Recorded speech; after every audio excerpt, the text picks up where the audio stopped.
Welcome to the newsroom. Breaking news this hour. A Hamas-run health ministry confirmed that Israel has returned 45 of the Palestinian bodies to Gaza on Wednesday. This is a part of an ongoing exchange under a US brokered peace deal. Hamas had earlier released all 20 living hostages to Israel on Monday. However, only 7 of the expected 28 captives have been returned so far. Meanwhile, an 8th body was confirmed not to be an hostage. Israeli government spokesperson urged Hamas to fulfill its commitment and return all remaining hostages promptly. Let's listen in. Hamas also released another body overnight, and after going through the proper identification process at the Forensic Institute in Yaffo, it is confirmed the body is not of a hostage. We stand clear when we say this. Hamas, the terror organization, is required to uphold its commitments to the mediators and return all of our hostages as part of the implementation of this agreement. We will not compromise on this, and we will spare no effort until our fallen hostages return, every last one of them. Hamas agreed to release all 48 of our hostages in phase 1 and made the specific confirmation to President Trump, and we are expecting to see the terror organization uphold their side of this agreement. Now moving on to some related developments, an Israeli doctor has said that 10 of the 20 living hostages are in stable condition, but it may take them months or years to recover. The doctor, who is from the Sheba Medical Center, said that each patient receives tailored care. He hopes that some will leave full-time by next week. Let's listen in. The 10 hostages that are now under our care have reunited with their families and undergone a series of medical tests. I'm happy to report that they are all in stable condition. While I cannot share more specific details, we remember that every one of them has endured untold adversity and horrors, and therefore the road for their recovery is going to be a very long one. They will probably need weeks, months, and maybe years to heal, but they're finally taking their first steps to return to life here at the Sheba Medical Center. Now, pro-Palestinian demonstrators have gathered in the Spanish city of Valencia ahead of a scheduled basketball match between Valencia Basket and the Israeli club Hapoel Tel Aviv. The protest is a part of an ongoing wave of demonstrators across Europe at sporting events involving Israeli teams, fueled by opposition to Israel's ongoing military offense in Gaza. Spain has been particularly vocal, with the government labeling Israel's conditions in Palestinian territories as a genocide. In September, Spanish Prime Minister Pedro Sanchez called for a ban on Israeli teams participating in international sports competitions. Protesters in Valencia called for solidarity with Palestinians and demanded the cancellation of the match. Echoing similar actions have been seen at other events involving Israeli athletes and teams. Despite the protests, the game was expected to proceed under tight security. Let's listen in to a protester. Animamos a participar a todo el mundo a que venga y vea lo que se va a hacer como protesta ante la inacción de la competición correspondiente a, que creo que es la Euroliga, a que un equipo de baloncesto de un país genocida que hace un genocidio sobre otro país participe en una competición internacional. Now, joining me on this telecast at this point in time is my colleague and corresponding Maresha Barve. Maresha, thanks for joining me on the telecast now. What can you tell us more about these protests and the fact that now there is even a ceasefire in effect? How long will this go on for, and what are the sentiments surrounding it? Well, yes, Meher. Like you very rightly mentioned that protesters in Valencia are calling for solidarity with Palestinian protests going on. Now, as you rightly mentioned, that this has happened in a sports event just shows the intolerance, or just shows the condemnation that Israel is facing with regards to its ceasefire deal with Gaza in its recent history. Now, very lately, not only in Valencia, but Italy has seen protests like these, similar to these, during a soccer event. In fact, this happened today itself during a World Cup qualifier soccer match between Italy and Israel. Israel and Hamas are in their two-phase deal of the ceasefire. Although they do mention that they are on ceasefire, there have been reports that Israel has still attacked Palestine and Hamas on the borders. Not only in Valencia and not only in Italy, but pro-Palestinian protests have actually seeped down to different parts of the world, like Chile and Japan. Actually, in Chile, students took to the demonstration in Santiago, and when Hamas marked its 2-year anniversary of the 7 October attack. Even in Japan, hundreds of protesters, including Palestinians, marched in downtown Tokyo, calling for a ceasefire. Now, regardless of the ceasefire that has taken place, all 20 living hostages have actually been released by Hamas.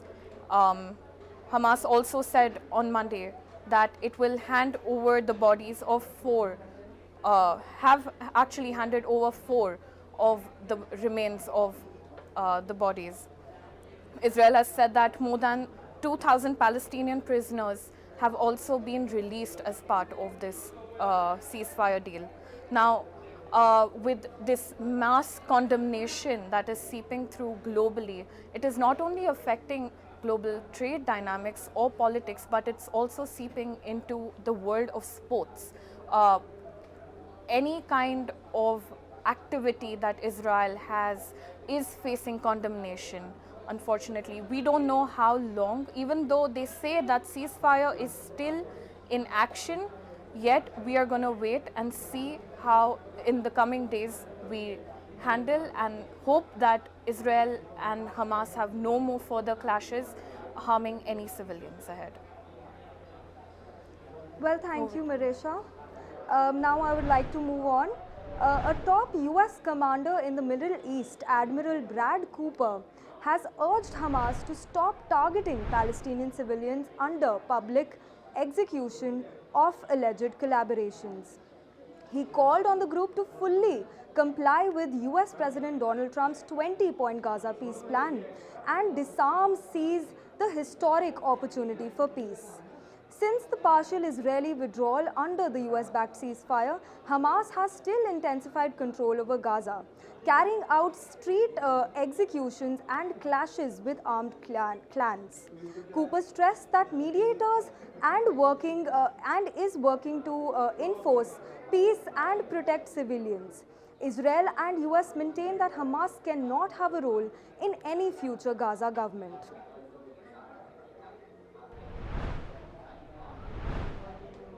Now moving on, NATO will take new measures to counter drone threats. Secretary General Mark Rutte said that a NATO defense minister said this at a NATO defense ministers meeting in Brussels.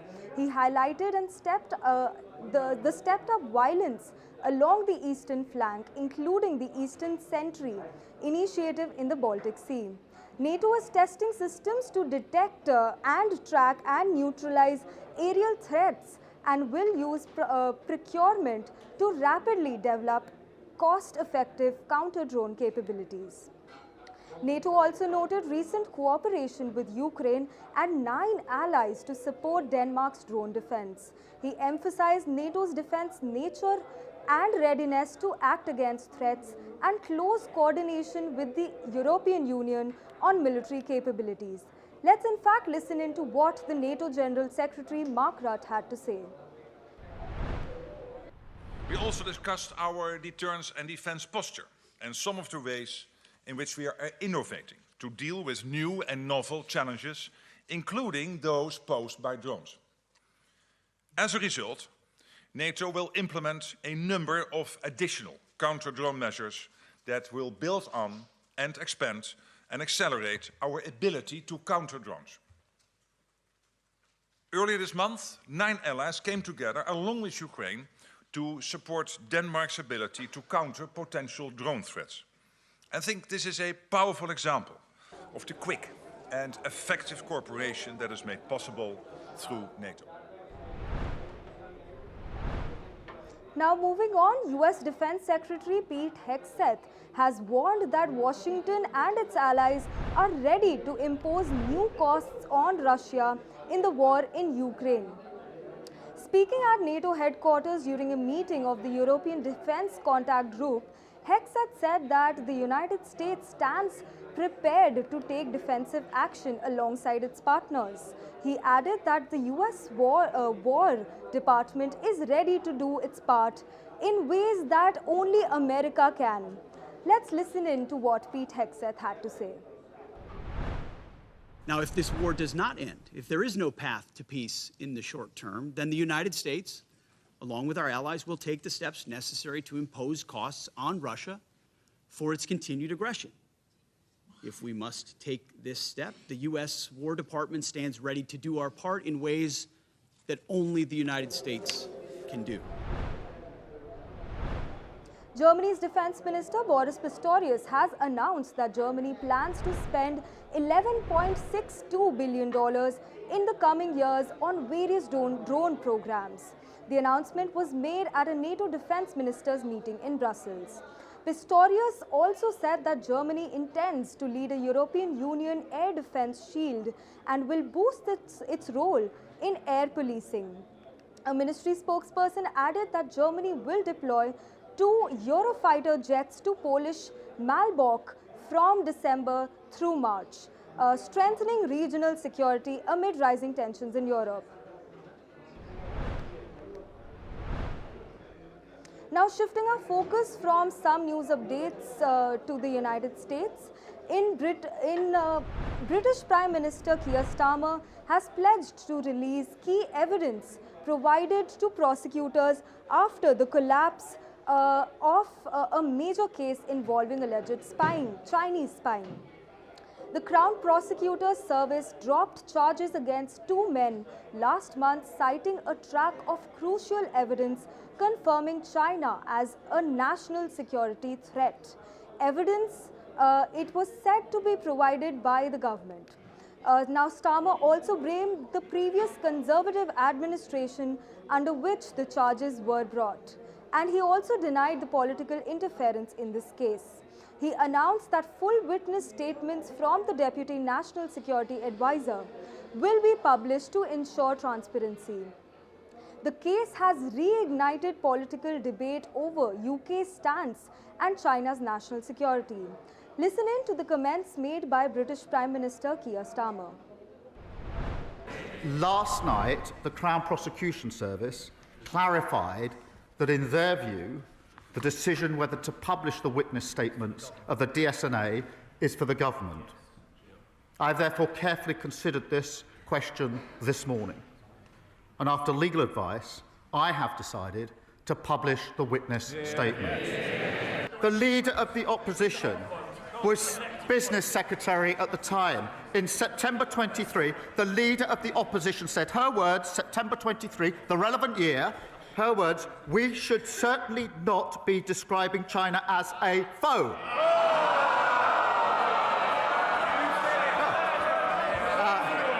It's worth looking up the word foe in the dictionary, Mr. Speaker. She went, Mr. Speaker, it doesn't end there, Mr. Speaker. In September 2024, In September 2024, the leader of the opposition said this, I quote, "I have shied away from calling China a threat." She is playing politics with national security. British Finance Minister Rachel Reeves said on Wednesday that the government is taking targeted action against companies in India and China that continue to facilitate the flow of Russian oil into global markets. Earlier in the day, Britain issued fresh sanctions against Russia's so-called shadow fleet. Let's listen in to what Rachel Reeves had to say. Today, the UK government are significantly stepping up the pressure on Russia and Vladimir Putin's war effort. We are introducing targeted sanctions against the two biggest oil companies in Russia, Lukoil and Rosneft, and at the same time, we are ramping up pressure on companies in third countries, including India and China, that continue to facilitate getting Russian oil onto global markets. There is no place for Russian oil on global markets, and we will take whatever actions are necessary to destroy the capability of the Russian government to continue this illegal war in Ukraine. The US Treasury Secretary Scott Bessent said on Wednesday that it is unclear if China's recent rare earth export restrictions reflect a split within its trade team. But he does not believe that Beijing wants to be a part of an agent of chaos. Bessent said a Chinese official warned that China could cause global chaos over port shipping fees, but he reiterated that China does not see chaos. The comments follow China's expansion of rare earth export controls and US President Donald Trump's threat to raise tariffs by 100%.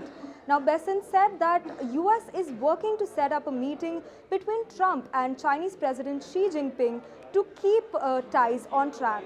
Let's listen in to what the US trade representative had to say. Last Wednesday evening, China announced a sweeping expansion of its export controls on rare earth elements and rare earth processing equipment, as well as technologies related to batteries, vehicles, industrial diamonds, and superhard materials. To be clear, this is not just about the United States.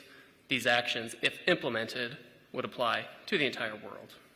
China's announcement is nothing more than a global supply chain power grab. While China has taken a number of retaliatory trade actions against the United States, Europe, Canada, Australia, and others in recent years, this move is not proportional retaliation. It is an exercise in economic coercion on every country in the world. Now, moving on to Asia, Pakistan and Afghanistan have agreed to a temporary 48-hour ceasefire following deadly border clashes that resulted in the deaths of dozens of troops and civilians on both sides.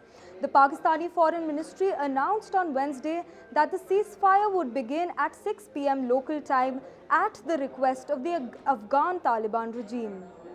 The ministry emphasized that the truce and the aims to de-escalate tensions along with border tensions. There was no immediate confirmation from Taliban authorities in Kabul, but an official indicated that the Taliban government has instructed its forces to honor the ceasefire with Pakistan. The ceasefire comes amid renewed fighting in recent days and represents a fragile step towards reducing violence between the two neighboring countries, whose disputed 206,000 kilometers border has been a long flashpoint for conflict between the two. Now, to discuss about this, I'm joined by Marisha on this telecast. Thank you for staying with us, Marisha. Now, I would like to understand that the two strained relations between Pakistan and Afghanistan is not news, of course. But the recent escalation and now a ceasefire, what does it indicate? Well, yes, Meher, the recent 48-hour ceasefire between Afghanistan and Pakistan indicates that neither of the nations are prepared for a full-scale war, but they do so little to address the core issues in itself. The truce offers a temporary de-escalation, like you mentioned, for diplomacy, but analysts also suggest that the situation is so fragile that clashes could reignite. Now, we're talking about strained diplomacy. There is a lack of trust, which is highlighted by the conflict on the account of both the ceasefire and also for both the nations individually. Now, both Islamabad and Kabul have claimed that the other side has requested for the ceasefire. In fact, Pakistan's military has also reportedly carried out airstrikes inside Afghanistan before the ceasefire was even announced. Now, the return to diplomatic engagements after military action show that neither of the countries' strategies have worked so far. There is immense political pressure that we can see in this situation because the fighting and the clashes give Pakistan's military-backed government a chance to appear strong against a terrorist group. There is also immense amount of regional instability that one can see. While the ceasefire provides a brief pause for the ongoing tensions between both Kabul and Islamabad, border crossing remains closed. Trade is disputed and the humanitarian situation is worsening in both of these nations, with almost 1,000 that have been displaced because of these clashes. Now, like you mentioned, the two countries share a 2,611 kilometer border known as the Durand Line, which Afghanistan has clearly never officially recognized. Disputes over border status have also led to the frequent violations that have caused these clashes in the first place. Now, with all of this, there is mounting global pressure. There is foreign interference that you can see. Afghanistan has recently strengthened ties with India, which Pakistan views as a diplomatic setback. Pakistan has also called for mediation from Qatar and Saudi Arabia during this escalation. We cannot deny the refugee crisis in the midst of all of this.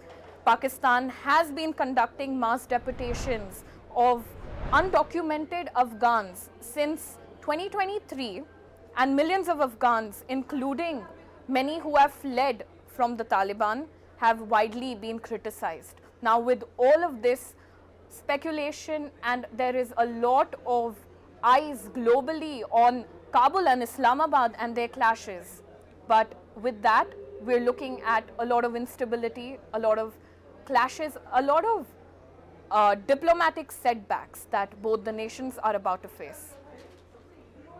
Well, thank you, Marisha, for joining us on this telecast. Now, moving on, Syria's interim president, Ahmad al-Shara, during his first ever visit to Moscow, told his Russian counterpart Vladimir Putin that he wants to quote-unquote redefine relations between the two countries. This comes almost a year after close Kremlin ally Bashar al-Assad was ousted and fled to Russia. Shara told Putin in the Kremlin that they respect all previous agreements and the great history between the two countries. He added that they are trying to restore and redefine the nature of these relations in a new way.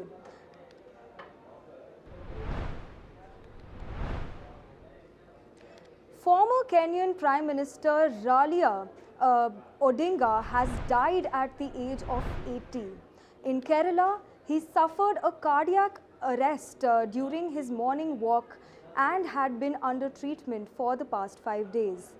He was rushed to Deva Matha Hospital where his death was confirmed. Odinga had earlier sought treatment in Mumbai following a stroke, accompanied by his youngest daughter and personal doctor. Odinga served as Kenya's Prime Minister from 2008 to 2013 and was a long-time leader of the opposition. On the sidelines, Kenyan President William Ruto announced a 7-day national mourning and state funeral. Let's listen in to the Kenyan President William Ruto. in honor of the Right Honorable Raila Amolo Odinga's extraordinary contribution to our nation, I have declared a 7-day period of national mourning, during which the national flag shall fly at half-mast across the Republic of Kenya and in all our missions abroad. As a mark of respect, I have postponed all my public engagements for the coming days, and I ask all other public servants and leaders to do the same so that we can join the nation in this period of mourning and deep reflection. Our former Prime Minister, Raila Amolo Odinga, shall be accorded a state funeral with all attendant honors.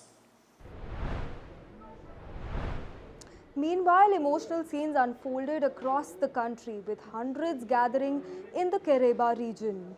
Residents described him as a transformative figure. The nation mourns the passing of one of its most influential political figures. Let's in fact listen in to some of them. This one of the saddest days for us, as we have lost our father, the Right Honorable Raila Amolo Odinga. To us, he was like a father. He cared about the poor. He advocated for our rights. We are left as orphans. We don't know where to turn to. Nobody cares about us. Baba cared for us. We have lost a very great leader. We have lost a very great leader of democracy, a person who has nurtured many politically, a person who has brought many to life politically, a person who has made Kenya to develop, to prosper politically in terms of democracy. We will remember Raila mostly because of the so-called the 2010 constitution.